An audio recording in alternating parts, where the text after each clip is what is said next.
Nga Ginoo, magiging ganap akong tapat sa inyo. Ilang buwan na ang nakalipas nagsimula, akong magdagdag ng isang kutsarita, ng isang napakaibang sangkap sa aking umagang tsa. At makalipas lamang ang 2 linggo, nakiusap na ang aking asawa na itigil ko na iyon. Hindi dahil nag-aalala siya sa aking kalusugan. Hindi ganon. Ang sabi niya, sobrang dami ng energy mo. Hindi ko na kayang sabayan. Sa sandaling iyon napagtanto ko na hindi, sinasadya ay may nadiskubre akong bagay na tunay na kakaiba. Isang bagay na dapat malaman ng bawat lalaki na lampas 6 na taong gulang na. Ako si Dr. Mayit Kera, isang espesyalista sa kalusugan ng kalalakihan at isang urologist na may higit 3 taong karanasan.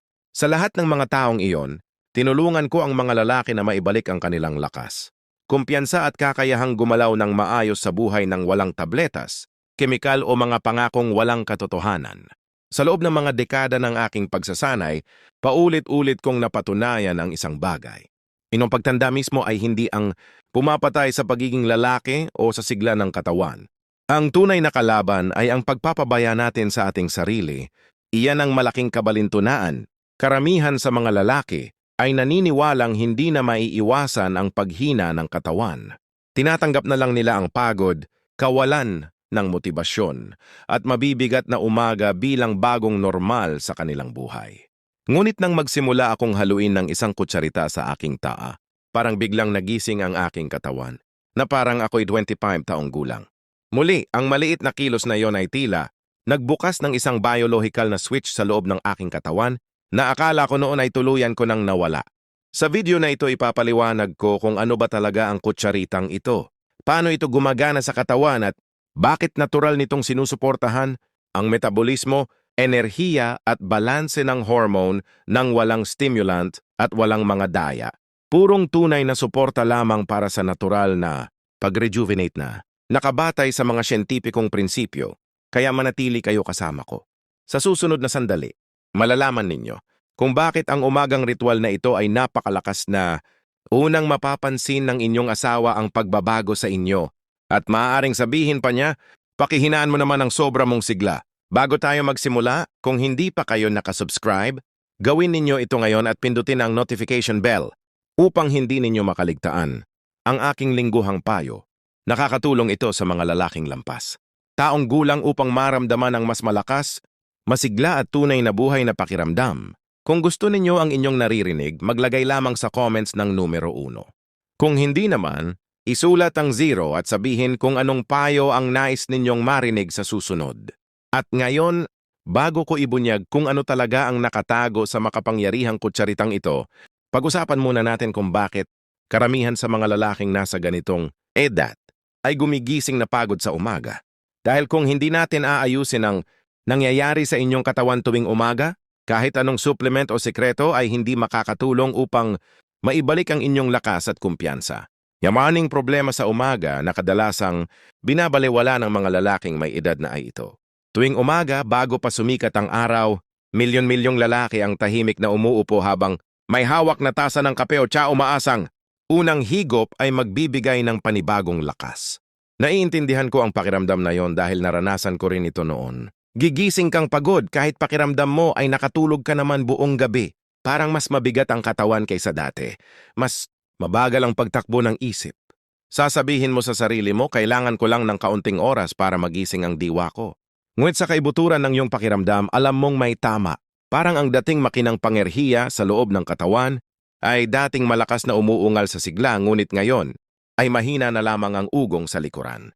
Sa totoo lang, hindi lamang ito simpleng pagkapagod. Ito ay may kinalaman sa biology ng katawan. Kapag nagising ka sa umaga, naglalabas ang iyong katawan ng cortisol, ang pangunahing stress hormone. Noong kabataan pa, ang maikling pagtaas ng cortisol sa umaga ay nagbibigay ng matinding motibasyon na upang bumangon ka agad sa kama at kumilos. Ngunit habang tumatanda dahil sa tuloy-tuloy na stress, kakulangan sa maayos na tulog, mga alalahanin sa gabi at natural na pagbabago sa katawan, nagsisimulang magkaproblema ang sistemang ito.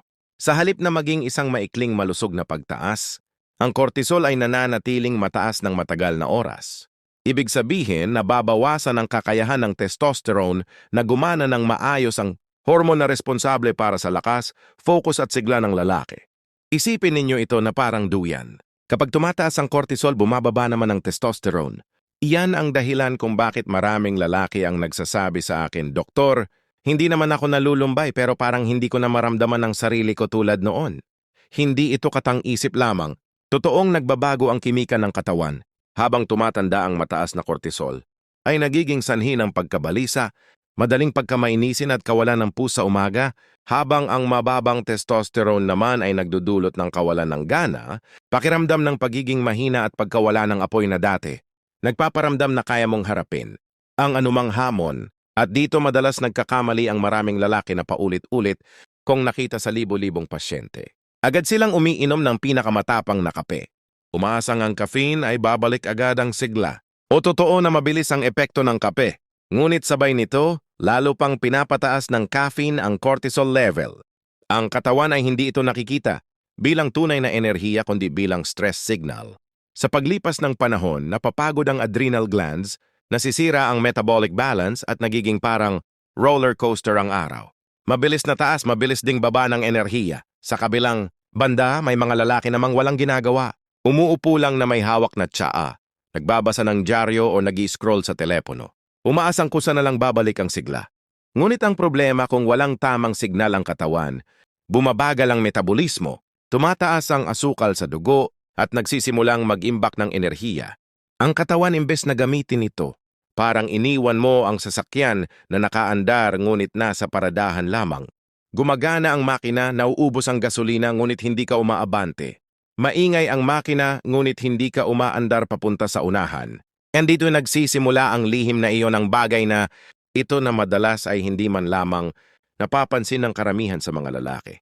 Ang umaga ay isang napakahalagang sandali kung saan ang iyong katawan ay mas sensitibo sa anumang uri ng signal.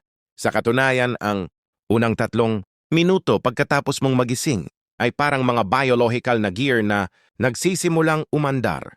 Kung ano ang gagawin mo o hindi gagawin sa panahong ito ay makakaapekto sa direksyon ng iyong hormonal na ritmo sa buong araw.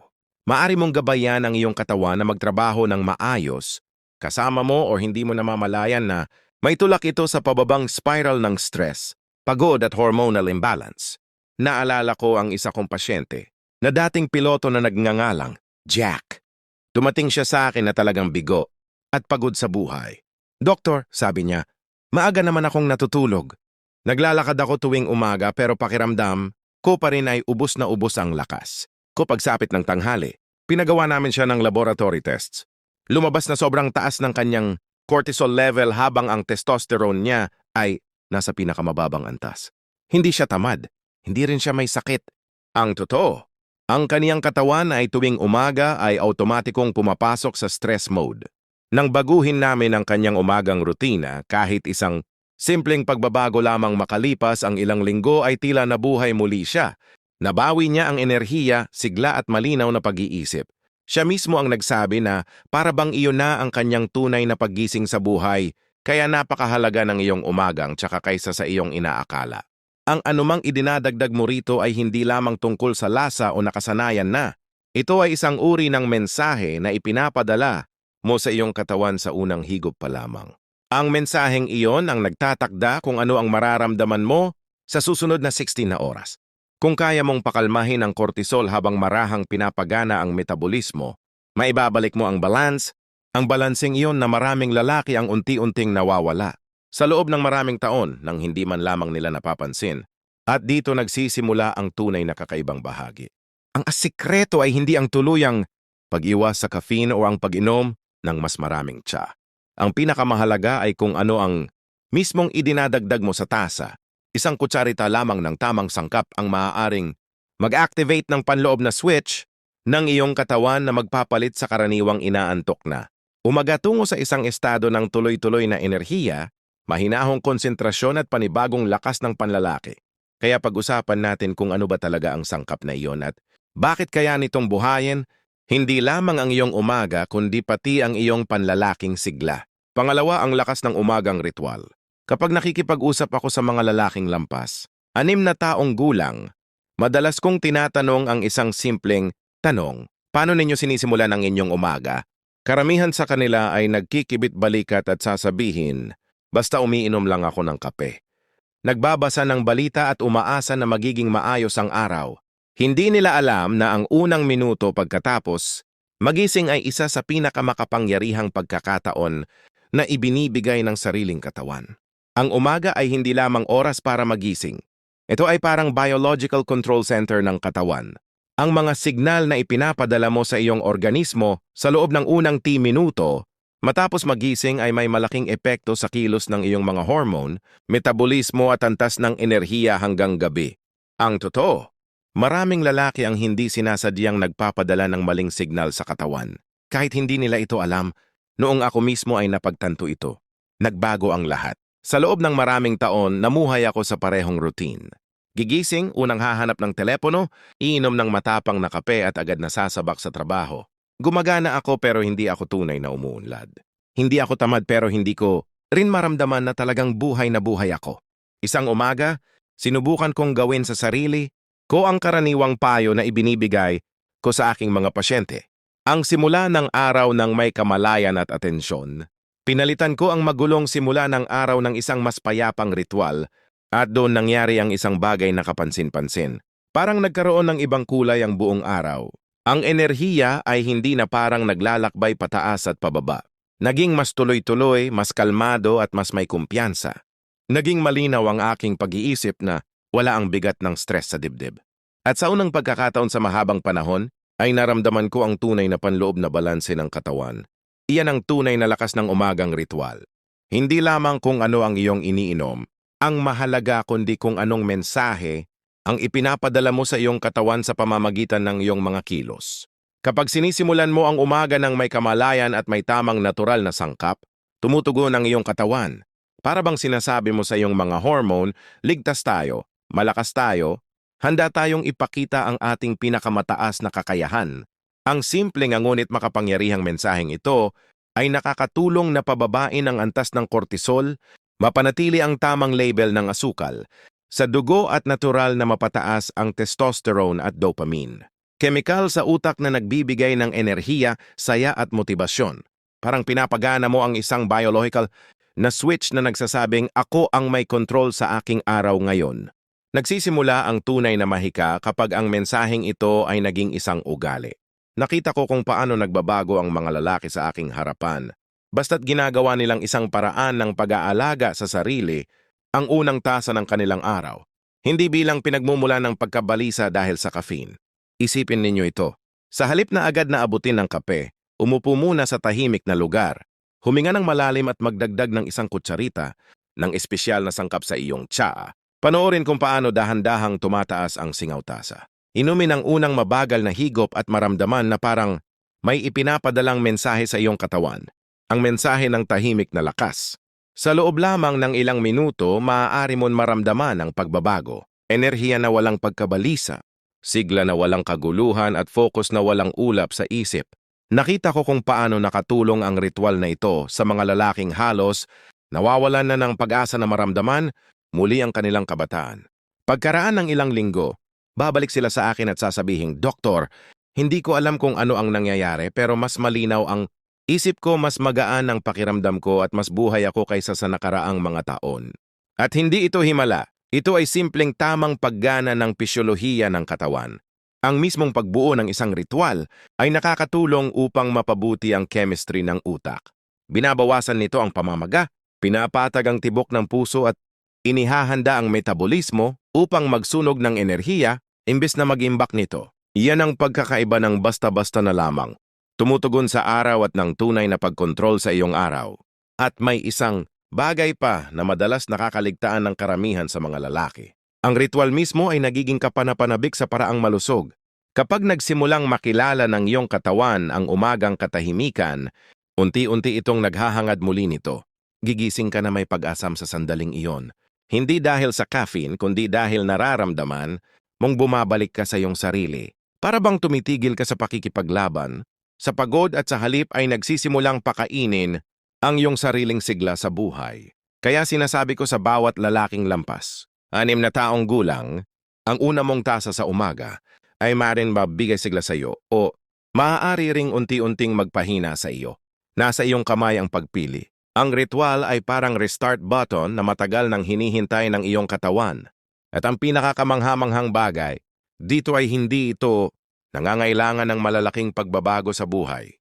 Nagsisimula ang lahat sa isang maingat at may kamalayang hakbang lamang sa mismong kutsarita na pag-uusapan natin ngayon.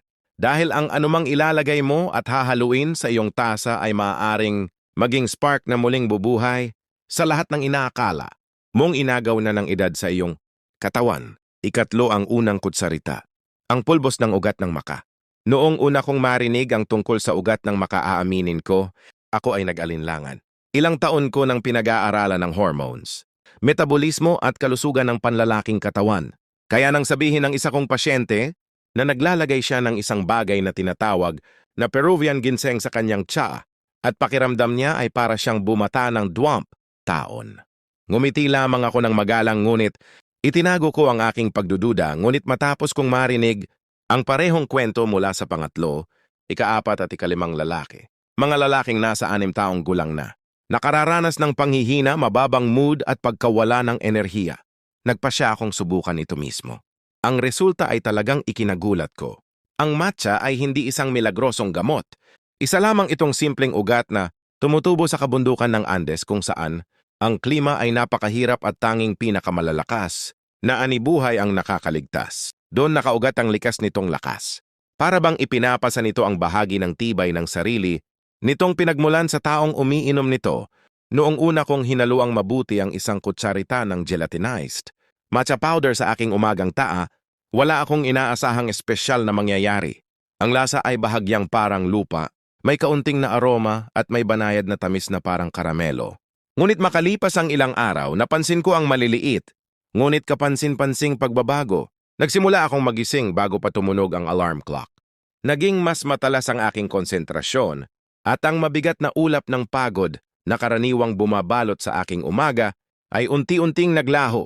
Pagkatapos, ang aking mga pasyente ay nagsimulang magkwento ng kaparehong karanasan. "Doktor, hindi ko alam kung ano ang nangyayari pero pakiramdam ko ay parang dati ulit ako." Sabi nila isa-isa. At ito ang dahilan kung bakit talaga ito gumagana. Ang maka ay walang taglay na hormone, ngunit nakikipag-ugnayan ito sa sistema na kumokontrol sa produksyon ng hormones. Ang hypothalamic pituitary adrenal axis o mas kilala bilang HP axis, ito ay parang sentro ng kontrol kung saan ang utak at katawan ay nag-uusap kung gaano karaming testosterone, cortisol at DHEA ang kailangang gawin. Habang tumatanda at dahil sa stress, nasisira ang komunikasyon sa sistemang ito at nagsisimulang magpadala ng maling signal sa katawan. Ang matcha ay nakakatulong na ibalik ang komunikasyong iyon. Hinahayaan ang katawan na muling ayusin ang sarili ng natural. Yung resulta ay hindi bigla ang pagtaas ng enerhiya o artificial na pagpapalakas. Ito ay tunay na balanseng harmonya sa loob ng katawan. Ramdam mo ang pagiging masigla, kalmado at buhay, hindi nerbyoso o labis na excited. At may isang bagay ding malalim na psikolohikal dito. Kapag ang lalaki ay nagsimulang maramdaman ang banayad na pagbabalik ng sigla, ang tahimik na kumpiyansa sa umaga, ang linaw ng isip at ang maliit na spark ng pagnanais, na kumilos, nagbabago ang maraming bahagi ng kanyang buhay. Isang pasyente ko, isang 6'4" na taong gulang na retiradong propesor ang nagsabi sa akin parang naalala ng katawan ko kung paano maging ako muli. Ikinuwento niya na nagsimula siyang gumising ng maaga, may pagnanais na lumabas, maglakad at maging mas malapit sa kanyang asawa hindi dahil sa vanity, kundi dahil muli niyang naramdaman na siya ay buhay. Iyan ang pinakagusto ko sa maka. Hindi lamang nito ibinabalik ang hormonal balance, kundi ibinabalik din nito sa lalaki ang pakiramdam ng kanyang sarili, ang panloob na lakas at pagkakakilanlan. Para bang ipinapaalala nito kung paano muling mabuhay ng buo sa sariling katawan. Maraming lalaki ang hindi namamalayan kung gaano karaming enerhiya ang nawawala sa kanila hindi lamang sa pisikal, kundi pati sa emosyonal na aspeto. Unti-unti nitong ninanakaw ang saya sa maliliit na bagay. Pinapatay ang interes sa buhay at sinisira ang koneksyon sa mga mahal sa buhay. Unti-unting binabaliktad ng maka ang prosesong iyon. Binubuhay ang katawan at espiritu sa natural na paraan. Kung nais mong subukan ito, lubos kong inirerekomenda na gumamit lamang ng gelatinized maca powder. Ito ay handa na para sa katawan dahil naalis na ang starch nito kaya mas madali itong ma-absorb ng sistema ng katawan. Isang kutsarita na walang tambak hinahalo sa mainit na taa o kahit sa kape ay sapat na. Gamitin ito araw-araw sa loob ng ilang linggo at mapapansin mo ang pagbabago. Mas magiging malinaw ang iyong pag-iisip, magiging stable ang iyong mood, gagaan ang katawan at natural na babalik ang pagnanais na kumilos nang hindi mo pinipilit ang sarili. Darating ang motibasyon ng kusa at oo mapapansin din ito ng iyong partner. Enerhiya, saya at konsentrasyon. Unti-unting babalik ang lahat sa paraang hindi mo maikakailang mararamdaman. May ilang lalaki pa nang nagbiro na ang kanilang asawa o partner ay pabirong nagtatanong, ano ba ang iniinom mo tuwing umaga sa tasa na yan? At doon talaga nakasentro ang punto. Hindi ito tungkol sa performance lamang, kundi tungkol sa presensya ang pagiging ganap na nakatuon sa iyong sariling buhay. Ngunit paano kung ang iyong umaga ay hindi lamang basta mahina ang sigla? Paano kung may mas malalim pa isang patuloy na tensyon hindi mapayapang tulog? O isang panloob na bigat na tila hindi ka hinahayaang makapagpahinga? Dahil kahit na ang matsa ay nagsisindi ng maliit na apoy sa loob, may isa pang ugat na kayang pakalmahin ng bagyo sa loob ng katawan. At iyon ang nais kong ibahagi sa inyo. Ika-4, ang pangalawang kutsarita ang pulbos ng ugat ng ashwagandha. Kung ang matsa ay parang spark na nagpapalyab ng panloob na apoy, ang ashwagandha naman ay ang katahimikang sumusuporta sa apoy na iyon.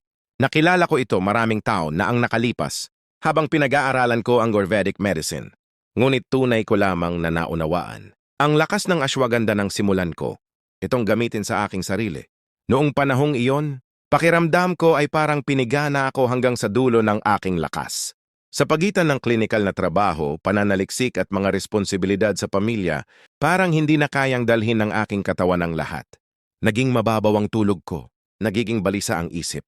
At ang pasensya na lagi kong ipinagmamalaki ay unti-unting nauubos. Doon ko naalala ang sinaunang halamang ito. Ang pangalan nito ay nangangahulugang lakas ng kabayo at talagang akmang-akma ang paglalarawang iyon. Ang ashwagandha ay hindi kumikilos ng biglaan. Tulad ng caffeine na maaaring mag-overstimulate sa katawan, sa halip dahan-dahan itong ibinabalik ang balanseng nasira ng stress. Noong una kong sinimulang magdagdag ng isang kutsarita nito sa aking umagang tsa, naramdaman ko ang isang bagay na matagal ko nang hindi nararamdaman. Tunay na kapayapaan. Hindi ito antok. Hindi rin kawalan ng gana o kawalang interes sa buhay. Ito ay parang malalim na pagpapahinga ng nervous system na parabang sa wakas ay nakahinga ng maluwag ang katawan. Hindi ito agad-agad na himala. Ngunit isang araw, mapapansin mo na lang na tumigil ka na sa pakikipaglaban sa sarili mong katawan. Maraming lalaking lampas. 6 na taong gulang ang hindi namamalayan kung gaano karaming lakas ang unti-unting ninanakaw ng chronic stress sa kanilang katawan. Iniisip nila na ang pagkapagod at pagiging irritable ay natural na bahagi na ng pagtanda. Ngunit sa piolohikal na pananaw mas simple ang paliwanag.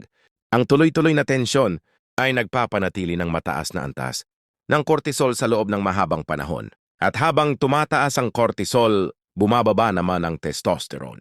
Ang katawan ay unti-unting humihinto sa maayos na pag-recover at nagsisimulang humina ng dahan-dahan dahil dito nawawala ang enerhiya, naapektuhan ang kalidad ng tulog, at unti-unting nababawasan ang kumpiyansa sa sarili. Ang henyo ng ashwagandha ay nasa kakayahan nitong putulin ang paulit-ulit na siklong ito. Para bang binubulong nito sa iyong katawan, ligtas ka, huminahon ka, at sa sandaling maunawaan ito ng katawan, nagsisimula ang proseso ng natural na paggaling. Isang pasyente ko na si Richard, isang retiradong engineer na nasa halos 70 taong gulang na.